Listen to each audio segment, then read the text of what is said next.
Ini ada lagi pertanyaan yang nomor 2. Sebagai anak muda sangat sulit untuk istiqomah. Ya sulit Pak. Istiqomah kan cewek ini. Kalau saya tahu yang pemuda-pemuda namanya Wahyu, ada ayat ini istiqomah kan. Sebagai anak muda sangat sulit untuk istiqomah dalam melakukan kebaikan. Bahkan kadang saya berpikiran kebaikan-kebaikan itu percuma karena saya masih bermaksiat. Apakah ibadah yang tidak istiqomah itu tetap diterima? Ini nih, jadi mungkin dia itu pengen ibadah kencang tapi maksiatnya juga masih kencang ini. Jadi ini kok ketawa itu kayaknya yang nanya gue ya dok. Istiqomahnya itu maksudnya istiqomah yang seperti apa? Ya nggak tahu ini yang nanya ini saya nggak punya nomornya juga ini. Istiqomah itu ada kemana? Istiqomah jejak lurus, continue terus menerus. Loh, itu. Loh, maka saya menanyakan istiqomah yang seperti apa? Kalau ibadah tidak bisa istiqomah, ibadah kok tidak istiqomah itu ibadah yang seperti apa? Istiqomah itu lurus, jejak. Nah, istiqomah yang dimaknai ajak ataupun continue, ibadah tidak bisa istiqomah berarti siapa bilang? Jangan memutus rahmatnya Allah Subhanahu wa Ta'ala. Jangan berkecil hati. Loh iya, kita harus berbesar hati. Yang sholatnya baru 1 waktu ya semangat. Masih 2 waktu. Loh, itu sholatnya dicicil. Loh, istiqomah. Biarpun dan ibaratnya ibadahnya masih belum bisa aja, belum bisa rutin, itu karena ya kita masih manusia biasa. Apalagi sifatnya pemuda, kan dikatakan memang iman itu kan dikatakan iman itu abstrak, tidak bisa dilihat, namun bisa dirasakan ataupun bisa diketahui dengan amalia-amalia.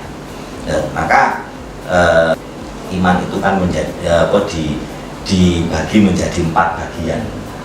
Ada kalanya imanun yazidu wala yanqus. Iman selalu tambah terus, namun tidak pernah kurang. Imannya siapa itu? Imanul anbiya wal mursalin.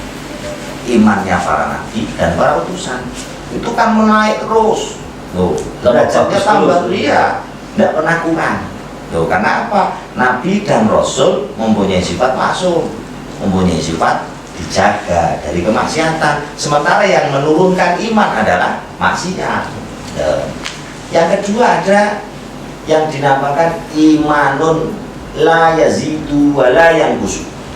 Iman yang tidak berkurang dan tidak bertambah. Ajib. Mulai zaman dulu dicipta, diberi iman sampai hari kiamat itu tidak tambah dan tidak kurang. Imannya siapa? Imanul malaikat. Karena tambahnya iman dengan tambahnya ibadah, kurangnya iman karena maksiat. Nah, sementara yang namanya malaikat itu kan ibadahnya tidak bertambah. Gitu-gitu aja. Gitu-gitu aja, yang disuruh sujud ila yaumil qiyamah sujud terus, enggak kepingin saya tak rukuk, enggak kepingin. Loh, saya tak kerja bakti enggak kepingin. Memboyok juga. Itu. Dan juga tidak pernah maksiat.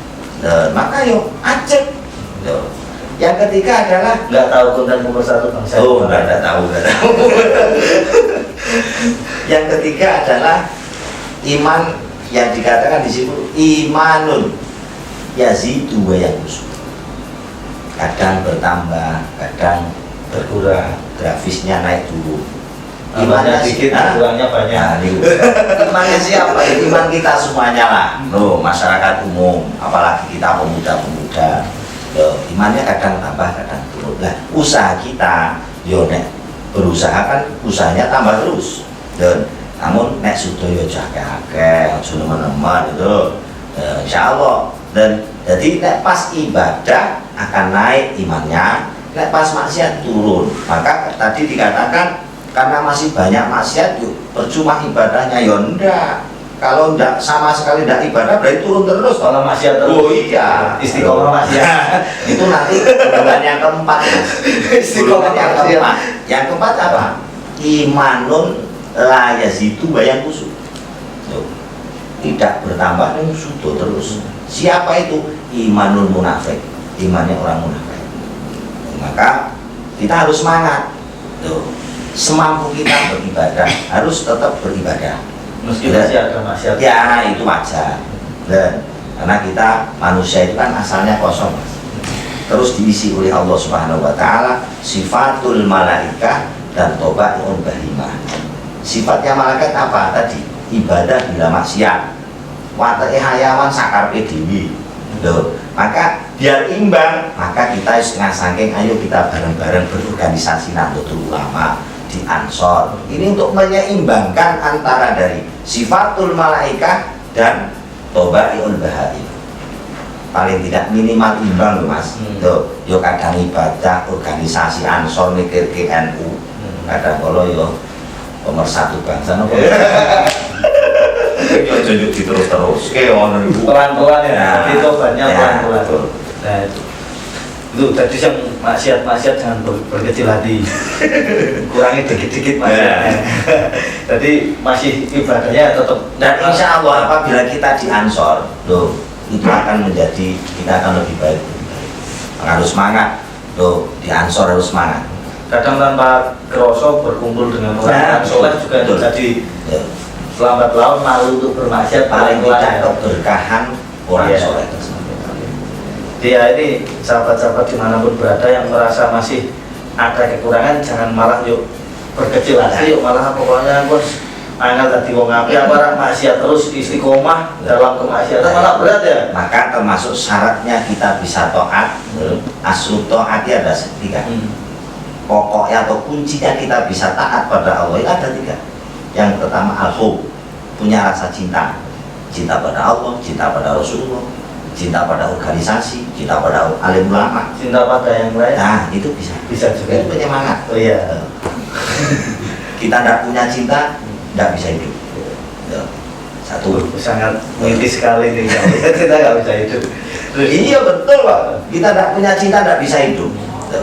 Yang kedua, monggo ditafsiri diri Iya. masalah cinta itu. iya. Yang kedua, dan al-khauf, punya rasa takut pada siksaan Allah. Kudu duwe rasa wedi. Yang ketiga ar-roja, mengharap dimaafkan oleh Allah Subhanahu wa taala. Itu akan bisa taat dengan sungguh-sungguh. Nek Qur'an al-khauf tok tidak punya ar-roja, ini dua harus bersamaan ini. Ar-roja dan al-khauf, takut dan harapan itu harus ada. Kalaupun hanya rasa takut saja, ini tadi ini dodro ataupun lalu, terus kadung maksiat, niki ora bakal di ngapura, TKP tak terus ini maksiat, karena apa? Ndak punya harapan dimaafkan. Punya harapan dimaafkan tok, ndak punya rasa al-khauf, ya ngulang-ulang terus. Mas besok Tobat niku, tobat maksiat, tobat maksiat. nah, itu jadi. Gampang Allah Maha Pemurah kan terus Napa maksiat innallaha ghafurur rahim. Nah itu akan itu harus ada rasa takut pada siksanya Allah dan juga harus punya harapan dimaafkan oleh Allah SWT. Yang akhirnya waktu kita maksiat kita rasa takut berhenti maksiatnya, terus punya harapan bertaubat menjadi orang yang lebih baik. Gitu sahabat-sahabat, jangan berkecil hati karena maksiat, hilangi dikit-dikit, perbanyak ibadah. Jadi seorang istri pun apabila kita seenaknya bepergian selonang-selonong, tidak pernah memberitahu, itu sebagai perasaan istri pun yang merasa tidak nyaman juga. Jadi maksudnya apa?